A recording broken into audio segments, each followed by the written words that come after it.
Hello guys, current affairs funda में आप सभी का स्वागत है। मैं हूं आपके साथ अभिषेक शर्मा और आज के इस वीडियो सेशन में हम 20 अगस्त तक के सभी इंपॉर्टेंट करंट अफेयर्स कवर करने वाले हैं। हमेशा की तरह आप इस वीडियो को अंत तक जरूर देखिएगा। आज भी आपको काफ़ी कुछ जानने के लिए मिलेगा। सेशन की शुरुआत करने से पहले आप सभी को बताना चाहूँगा, यदि आप हमारी daily current affairs PDF, weekly PDF, monthly PDF और हर महीने के banking and economic awareness PDF चाहते हैं तो करंट अफेयर्स फंडा का 1 ईयर मेंबरशिप प्लान आप ज्वाइन कर सकते हैं, जिसका लिंक आपको वीडियो के डिस्क्रिप्शन में या फिर फर्स्ट कमेंट में मिल जाएगा। आपको बता दें, इस 1 ईयर मेंबरशिप प्लान के तहत जितना भी हमारा पीडीएफ कंटेंट है वो हम आपको 1 साल तक के लिए प्रोवाइड कराते हैं, जिसे आप डाउनलोड कर सकते हैं, प्रिंट आउट भी निकलवा सकते हैं। इसके लिए चाहे तो आप करंट अफेयर्स फंडा ऐप को यूज़ कर सकते हैं या फिर अपने लैपटॉप या सिस्टम की मदद से वेब लॉगिन भी कर सकते हैं। कोई भी आपका एग्जाम हो, बैंकिंग, एसएससी, रेलवे या फिर स्टेट पीसीएस, जहाँ पर भी जनरल अवेयरनेस या करंट अफेयर्स पूछे जाते हैं, सभी एग्जाम्स के लिए हमारे पीडीएफ कंटेंट काफ़ी यूजफुल है। इस पीडीएफ कोर्स में हमने आरबीआई सर्कुलर्स को भी ऐड किया है। Financial awareness, digital awareness, banking awareness, general and economic awareness, सब कुछ आपको एक ही पीडीएफ कोर्स में प्रोवाइड कराया जा रहा है। आपने देखा होगा, इस बार जो आईबीपीएस रिक्रूटमेंट नोटिफिकेशन 2025 आया है, उसमें क्लियरली मेंशन है, अगर आप मेंस एग्जाम के सिलेबस में जाएं जनरल अवेयरनेस सेक्शन में, तो आरबीआई सर्कुलर्स वहाँ पर टॉपिक लिखा हुआ है। तो आरबीआई सर्कुलर्स आपको पढ़कर जाने हैं, यहाँ से आपको 100% क्वेश्चंस देखने के लिए मिलेंगे एग्जाम में। अब आरबीआई सर्कुलर्स को आप आरबीआई की वेबसाइट से ही पढ़ सकते हैं, पर प्रॉब्लम यह है कि वो काफ़ी टाइम कंज्यूमिंग होगा अगर आप खुद से पढ़ें, क्योंकि एक तो काफ़ी लेंदी होते हैं आरबीआई सर्कुलर्स, उनकी लैंग्वेज भी समझना थोड़ा मुश्किल होती है, क्योंकि फाइनेंशियल और इकोनॉमिक टर्म्स उसमें काफ़ी यूज़ होते हैं। तो आपके टाइम को सेव करने के लिए करंट अफेयर्स फंडा ने पिछले 5-6 महीनों के आरबीआई सर्कुलर्स को काफ़ी ईजी लैंग्वेज में पीडीएफ फॉर्मेट में तैयार किया है और उसी में ही एमसीक्यूज भी अटैच हैं, ताकि आपका टाइम भी बच सके और जितनी इन्फॉर्मेशन महत्वपूर्ण है, इंपॉर्टेंट है, केवल उतनी ही आप आरबीआई सर्कुलर्स में पढ़ सकें। तो ये भी आपको इस करंट अफेयर्स फंडा पैकेज में ही उपलब्ध कराया जा रहा है। बाकी कंप्लीट बैंकिंग अवेयरनेस इसमें हमने आपको प्रोवाइड कराया है। लगभग 32-33 लेक्चर्स हैं बैंकिंग अवेयरनेस के, और न केवल आपके बैंकिंग मेंस एग्जाम, बल्कि अगर आप बैंकिंग इंटरव्यूज़ देते हैं तो उसमें भी जो आपसे बैंकिंग क्वेश्चंस पूछे जाते हैं उसे आप आंसर कर पाएंगे। जैसे एसबीआई पीओ में पूछे जाते हैं, IBPS PO, RRB PO, even RBI grade B, इन सब इंटरव्यूज़ में आपके लिए हेल्पफुल रहेगा। इंडियन इकोनॉमी कंप्लीट पढ़ाई गई है, ताकि एसएससी, रेलवे, स्टेट पीसी जैसे एग्जाम की तैयारी करने वाले एस्पिरेंट्स को भी फ़ायदा हो सके। और इंश्योरेंस से संबंधित एक डेडिकेटेड चैप्टर है, ताकि बेसिक्स इंश्योरेंस के आपके क्लियर हो सकें। तो सब कुछ आपको ए टू जेड इस एक ही कोर्स में प्रोवाइड किया जा रहा है। इंडियन बैंकिंग अवेयरनेस भी, इंडियन इकोनॉमी भी, इंश्योरेंस सेक्टर भी, आरबीआई सर्कुलर्स भी, और वो भी 1 साल की वैलिडिटी के साथ। तो एक बार अगर आप ये कोर्स बाय करते हैं तो पूरे साल भर जो भी आप एग्जाम देंगे, जहाँ पर जनरल अवेयरनेस या करंट अफेयर्स पूछे जाते हैं, सबके लिए आपका यही कोर्स वैलिड रहेगा और कुछ आपको पढ़ने की नीड नहीं है। हर महीने करंट अफेयर्स अपडेट होते रहेंगे। तो ये आपको करंट अफेयर्स फंडा ऐप पर मिलेगा कोर्स। ऐप का लिंक वीडियो के डिस्क्रिप्शन में दिया गया है और फर्स्ट कमेंट में भी पिन कर दिया गया है। तो लिंक पर क्लिक कीजिए, ऐप को इंस्टॉल कीजिए, लॉगिन करने के बाद आप ये कोर्स बाय कर सकते हैं। फिर भी कोई डाउट अगर आपका रहता है तो हमारा कस्टमर केयर नंबर है 8448169188। इस पर आप कॉल कीजिए या फिर व्हाट्सएप करके भी जानकारी प्राप्त कर सकते हैं। तो बिना किसी देरी के शुरुआत करते हैं इस वीडियो सेशन की। सेशन की शुरुआत हमेशा की तरह क्वेश्चन ऑफ द डे से करेंगे, जिसका आंसर आपको अभी कमेंट बॉक्स में करना है। पूछना है कि विश्व भर में मानव रेबीज के मामलों में किस जानवर से अधिकांश संक्रमण होता है। Among human rabies cases worldwide, which animal accounts for the majority of transmissions? Options हैं बैट्स, कैट्स, डॉग्स या फिर मंकीज। जल्दी से आंसर कर दीजिए, फिर हम आगे बढ़ते हैं। और इसी तरह के क्वेश्चंस यदि आप प्रैक्टिस करना चाहते हैं तो हमें टेलीग्राम पर जरूर ज्वाइन कीजिएगा। करंट अफेयर्स फंडा नाम से हमारा टेलीग्राम चैनल है।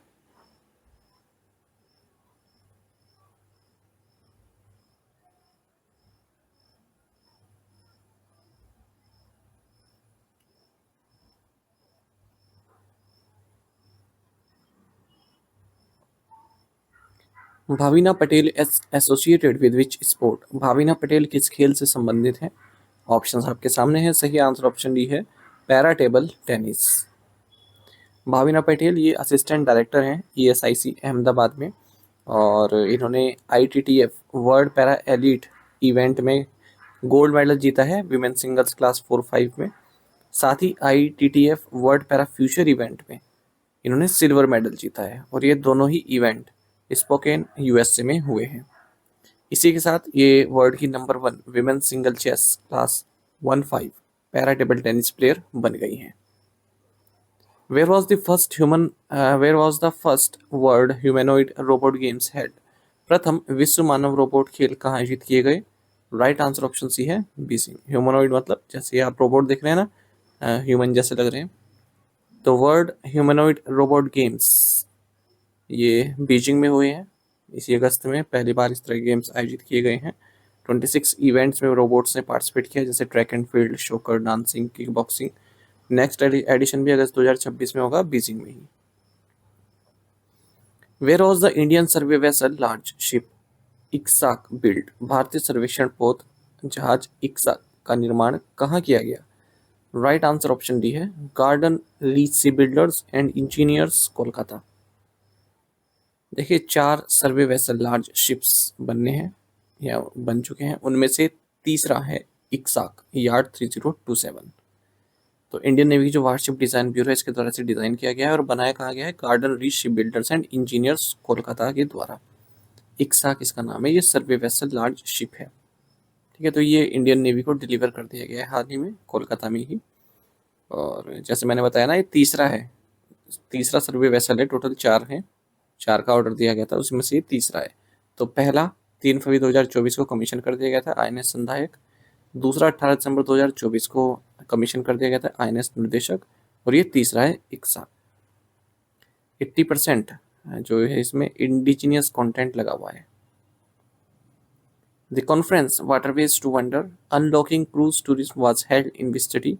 Waterways to wonder unlocking cruise tourism सम्मेलन किस शहर में आयोजित किया गया? राइट आंसर ऑप्शन बी है मुंबई। मुंबई पोर्ट ट्रस्ट ने inland waterways authority of India and Indian ports association के साथ मिलकर मुंबई में एक कॉन्फ्रेंस आयोजित की है, जिसका टाइटल रहा waterways to wonder unlocking cruise tourism. तो क्रूज टूरिज्म जो भारत है, भारत में जो क्रूज टूरिज्म का वो विस्तार हो रहा है, तो क्या उसकी पोटेंशियल है, उसी को एक्सप्लोर करने के लिए ये इवेंट किया गया है। क्रूज टूरिज्म मतलब जो क्रूज होती है ना, उसमें यात्रियों को एक शहर से दूसरे शहर ले जाना वाटरवेज के जरिए। Inland waterways authority of India के चेयरमैन विजय कुमार है, इसका हेडक्वार्टर्स याद रखिएगा नोएडा, उत्तर प्रदेश में। कई बार एग्जाम में पूछा जाता है। Which state recently launch the hostile activity watch kernel system, hawk system? हाल ही में किस राज्य ने होस्टाइल एक्टिविटी वॉच कर्नेल प्रणाली शुरू की है? राइट आंसर ऑप्शन बी है तमिलनाडु। तमिलनाडु फॉरेस्ट डिपार्टमेंट ने hostile activity watch kernel hawk, जो कि एक डिजिटल और centralized forest and wild life crime management system है, इसको लॉन्च किया है। जैसे पुलिस के पास crime and criminal tracking network and system है, CCTNS, इसी तरह से फॉरेस्ट डिपार्टमेंट के पास भी अब hostile activity watch kernel hawk system है। तमिलनाडु तीसरा राज्य है केरल और कर्नाटक के बाद जिसने इस सॉफ्टवेयर को इम्प्लीमेंट किया है। इसे डेवलप किया है सॉफ्टवेयर को wild life trust of India and entity data के द्वारा। तो एक advanced monitoring and intelligence platform है। Forest department wild life crime को जो है यहाँ पर डिटेक्ट कर सकते हैं और फॉरेस्ट सर्विलेंस को बढ़ा सकते हैं, इंडेंजर्ड स्पीसीज को सेव कर सकते हैं। What percentage stake will Infosys acquire in Versant group? Infosys Versant group में कितने प्रतिशत हिस्सेदारी का अधिग्रहण करेगी? राइट आंसर ऑप्शन सी है 75%। Indian IT services company Infosys ये 75% स्टेक हासिल करेगी वर्सेंट ग्रुप में, जो कि होली ओन्ड सब्सिडरी है ऑस्ट्रेलिया के टेल्स्ट्रा ग्रुप में। और टोटल वैल्यू रहेगी Australian dollar 233.3 million. Finance, energy, utilities, government and education, इस तरह के जो क्षेत्र हैं उनमें ये कार्य करती है वर्सेंट ग्रुप, मतलब क्लाउड सर्विसेज प्रोवाइड कराती है। Who has become India's first woman appointed as the GCC India Trade Commissioner? GCC Bharat व्यापार आयुक्त के रूप में नियुक्त होने वाली भारत की पहली महिला कौन बनी है? राइट आंसर ऑप्शन बी है जीनत कुरैशी। जीनत कुरैशी भारत से पहली महिला है जिन्हें GCC इंडिया ट्रेड कमिश्नर नियुक्त किया गया है। GCC मतलब गल्फ कोऑपरेशन काउंसिल। इसमें जो सदस्य हैं वो बहरीन है, कुवैत है, ओमान है, कतर है, सऊदी अरब है, यूनाइटेड अरब अमीरात है, यानी कि जो गल्फ अरब स्टेट हैं वो सभी हैं, इराक को छोड़कर। कई बार एग्जाम में पूछा जाता है कि इनमें से कौन एक गल्फ कोऑपरेशन काउंसिल का सदस्य नहीं है, तो वहाँ पर इराक भी आपको देखने के मिलता है, तो इराक इसका मेंबर नहीं है। इसका हेडक्वार्टर्स रियाद में है, जो सऊदी अरब की कैपिटल है। विच insurance company has launch the term insurance plan smart shield plus? किस बीमा कंपनी ने term insurance plan smart shield plus launch किया है? राइट आंसर ऑप्शन बी है SBI लाइफ। तो SBI लाइफ इंश्योरेंस ने SBI life smart shield plus, जो कि एक individual non link non participation pure risk life insurance product है, ठीक है। और इसमें 3 ऑप्शंस हैं, लेवल कवर, इंक्रीजिंग कवर और level cover with future proofing benefit. तो एक तरह का इंश्योरेंस कवर ये लॉन्च किया गया SBI द्वारा, SBI लाइफ इंश्योरेंस द्वारा। Which insurance company has partnered with PhonePe to launch a new health insurance solution? किस बीमा कंपनी ने नया स्वास्थ्य बीमा समाधान शुरू करने के लिए फोन पे के साथ साझेदारी की है? राइट आंसर ऑप्शन सी है HDFC Ergo general insurance. HDFC Ergo general insurance company ने फोन पे के साथ पार्टनरशिप की है ताकि एक affordable health insurance solution develop किया जा सके जो मिसिंग मिडिल है भारत में उनके लिए। अब मिसिंग मिडिल का मतलब आप इस तरह से समझ सकते हैं, देखिए यहाँ पे मैंने डेफिनेशन भी लिख दी है। देखिए जैसे भारत जैसे देश जो है ना, उसे मिसिंग मिडिल किसे कहते हैं? देखिए एक तो भारत में काफ़ी छोटे बिजनेस होते हैं, बहुत ही छोटे बिजनेसेस, एक काफ़ी बड़े बिजनेस होते हैं। लेकिन भारत में जो मीडियम साइज बिजनेस है उनकी काफ़ी कमी है, जो मीडियम साइज के होते हैं, ठीक है। जैसे आप दुकान पे देखते हैं, छोटी छोटी दुकानें होती हैं ना, कहते हैं बहुत छोटे से बिजनेसेस, और फिर वो बड़ी बड़ी कंपनी होती हैं। लेकिन जो मीडियम साइज बिजनेस हैं वो भारत में काफ़ी कम है, उन्हें बोलते हैं मिसिंग मिडिल। या आप इस तरह से देखें, अगर हम क्वेश्चन के हिसाब से देखें, जो HDFC Ergo general insurance company है, ये मिसिंग मिडिल के लिए इंश्योरेंस प्रोडक्ट लॉन्च कर रही है। तो देखिए एक तो जो बहुत सबसे बिलो पॉवर्टी लाइन आते हैं, बहुत गरीब हैं, उनके सरकार द्वारा काफ़ी सारे इंश्योरेंस प्रोडक्ट या फिर और कई कई सारी सोशल सिक्योरिटी स्कीम उनके लिए है। जो काफ़ी पैसों वाले हैं वो प्राइवेट हेल्थ इंश्योरेंस अपना या फिर और भी इंश्योरेंस अपना प्राप्त कर लेते हैं, जो काफ़ी अमीर हैं। लेकिन जो बीच के लोग हैं, ठीक है, मतलब जो इतने भी गरीब नहीं है कि सरकार द्वारा जो प्रोवाइड कराए जा रहे हैं उसके लिए एलिजिबल हो, उनके पास ठीक ठाक पैसा है, और इतने भी अमीर नहीं है कि वो प्राइवेट इंश्योरेंस बाय कर सकें, तो उसे बोलते हैं मिसिंग मिडिल। तो उनके लिए इन्होंने एक अफोर्डेबल जनरल इंश्योरेंस प्रोवाइड कराया है HDFC एर्गो ने फोन पे के साथ मिलकर। Which cultural institution signed an MOU with Birbal Sahni institute of palaeo sciences? किस सांस्कृतिक संस्थान ने बीरबल साहनी पुराविज्ञान संस्थान के साथ समझौता ज्ञापन पर हस्ताक्षर किए? राइट आंसर ऑप्शन डी है Indira Gandhi national centre for the arts. Indira Gandhi national centre for the arts IGNC ने एक मेमोरेंडम ऑफ अंडरस्टैंडिंग साइन किया है Birbal Sahni institute of palaeo science Lucknow के साथ, ठीक है, कहाँ पर? लखनऊ में। तो एक यूनाइटेड प्लेटफॉर्म पर इंटीग्रेटेड साइंस एंड कल्चर के लिए। The MOU aims at showcasing the nation's scientific and cultural achievements to both domestic and international audiences. India has recently achieved how much solar PV module manufacturing capacity under approved list of models and manufacturers? Bharat ने हाल ही में अनुमोदित model और निर्माताओं की सूची के तहत कितनी सौर PV मॉड्यूल की निर्माण क्षमता हासिल की है? राइट आंसर ऑप्शन सी है 100 गीगावाट। तो भारत ने 100 गीगावाट की solar PV module manufacturing capacity हासिल कर ली है, जो कि approved list of models and manufacturers के तहत है, ALMM के तहत है। 2014 में कैपेसिटी केवल 2.3 गीगावाट की थी।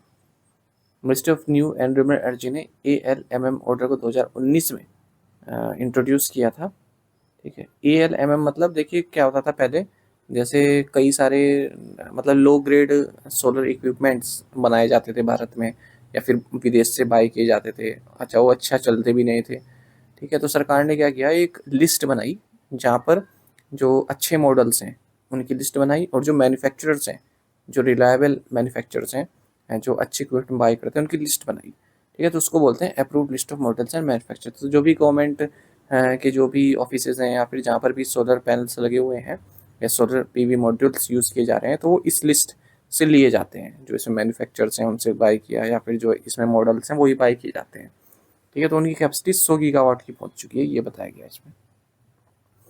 Which corporation has signed MOUs with private sector banks such as Axis Bank, Dhanalakshmi Bank, Karnataka Bank, AU Small Finance Bank, and IndusInd Bank to support MSMEs under its credit facilitation program? किस निगम ने अपने credit सुविधा कार्यक्रम के तहत MSME को समर्थन देने के लिए axis bank, Dhanlaxmi bank, Karnataka bank, AU small finance bank और इंडसइंड बैंक जैसे निजी क्षेत्र के बैंकों के साथ समझौता ज्ञापन पर हस्ताक्षर किए? राइट आंसर ऑप्शन डी है नेशनल स्मॉल इंडस्ट्रीज कॉर्पोरेशन। तो देखिए नेशनल स्मॉल इंडस्ट्रीज कॉर्पोरेशन ने एक मेमोरेंडम ऑफ अंडरस्टैंडिंग साइन किया कई सारे प्राइवेट बैंक के साथ, जिनके मैंने आपको भी नाम बताए हैं। और ये सभी MOU साइन किए गए हैं MSME क्रेडिट फैसिलिटेशन प्रोग्राम के तहत, जो कि NSI का प्रोग्राम है। The collaboration aims to extend hand-holding support to MSMEs and help them in the formal financial system, with increased focus on banks to expand their outreach to deserving micro and small enterprises. The arrangement is expected to be force multiplying the efforts of banks to reach the last mile. तो जो MSMEs हैं वो एक formal finance system के साथ link हो सकते हैं, और जो भी ये बैंक्स हैं ये इनको जो भी फाइनेंशियल हेल्प है वो प्रोवाइड कराएंगे, वो भी सही रेट्स पर। Which state government has IBM signed a letter of intent with to support quantum initiatives? IBM ने क्वांटम पहलों का समर्थन करने के लिए किस राज्य सरकार के साथ आशय पत्र पर हस्ताक्षर किए? राइट आंसर ऑप्शन डी है महाराष्ट्र। तो IBM ने लेटर ऑफ इंटेंट साइन किया है गवर्नमेंट ऑफ महाराष्ट्र के साथ, ताकि जो राज्य के क्वांटम इनिशिएटिव्स हैं उनको सपोर्ट प्रोवाइड किया जा सके। Which organization collaborated with ISRO to set up Pasang Wangchuck सोना इसरो स्पेस लैबोरेटरी इन अरुणाचल प्रदेश? अरुणाचल प्रदेश में पासांग वांगचुक सोना इसरो अंतरिक्ष प्रयोगशाला स्थापित करने के लिए किस संगठन ने इसरो के साथ सहयोग किया है? राइट आंसर ऑप्शन डी है मुस्कान फाउंडेशन। तो देखिए स्पेस लैबोरेटरी इनोग्रेट की गई है मेचुका सी योमी डिस्ट्रिक्ट अरुणाचल प्रदेश में, और ये जो लैब है ठीक है ये Mechuka government higher secondary school में है। इसको डेवलप किया गया है Indian space research organisation ISRO और मुस्कान फाउंडेशन के द्वारा, ताकि स्टूडेंट्स को हैंड्स ऑन एक्सपीरियंस प्राप्त हो सके स्पेस साइंस का एंड टेक्नोलॉजी का। इसका नाम है पासांग वांगचुक सोना ISRO space laboratory. Which railway zone has partnered with IIT Guwahati to replace traditional plastics with biodegradable and compostable material? किस रेलवे जोन ने पारंपरिक प्लास्टिक को बायोडिग्रेडेबल और कंपोस्टेबल सामग्रियों से बदलने के लिए IIT गुवाहाटी के साथ सहायता की है? राइट आंसर ऑप्शन डी है नॉर्थ ईस्ट फ्रंटियर रेलवे।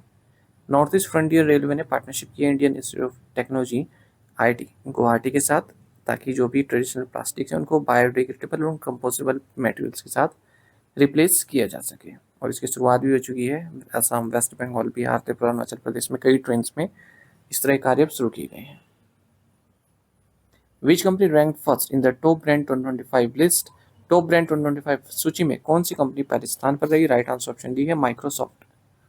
तो 19th चाइना ब्रांड फेस्टिवल संपन्न हुआ है शेंजन में। इस साल का थीम रहा AI एंड ग्लोबल एक्सपेंशन। इस दौरान top brand 2025 top 500 global brand list को जारी किया गया है और माइक्रोसॉफ्ट ने इस लिस्ट को टॉप किया है। उसके बाद फिर एनवीडिया आती है दूसरे नंबर पर, एप्पल तीसरे नंबर पर आता है, उसके बाद फिर अमेजॉन चौथे पर, फिर अल्फाबेट पाँचवें पर, सऊदी अरब में छठे पर, वॉलमार्ट सातवें पर, मेटा आठवें पर, बर्कशायर हैथवे 9वें पर और ब्रॉडकॉम 10वें नंबर पर है। टू द पॉइंट क्वेश्चंस, उनके आंसर देख लेते हैं। When is international left handers day celebrated? 13th August। How long did PM Modi's 79th independence day speech last? 103 minutes। Who is the author of the rise of the hitman, the Rohit Sharma story? R. Kaushik। Who is the author of MS Swaminathan, the man who fed India? Priyambada Jayakumar। When was the United Nations Environment Program Finance Initiative founded? 1992। To the point question देखिए, इनके answer आपको भी करने हैं comment box में। श्रम सरी project is related to which state? When is the Partition Horrors Remembrance Day observed? When was the Prevention of Cruelty to Animal Act enacted? What is the theme for World Organ Donation Day 2025? 13th August। Which state government has officially declared Ganeshotsav as the state festival? तो इन पांचों questions के answer आपको comment box में करने हैं। यदि एक question का आंसर भी आता है वो भी आप हमें अवश्य बताइएगा कमेंट बॉक्स में। साथ ही हमें टेलीग्राम पर जरूर ज्वाइन करें। करंट अफेयर्स फंडा नाम से हमारा टेलीग्राम चैनल है। Thank you guys.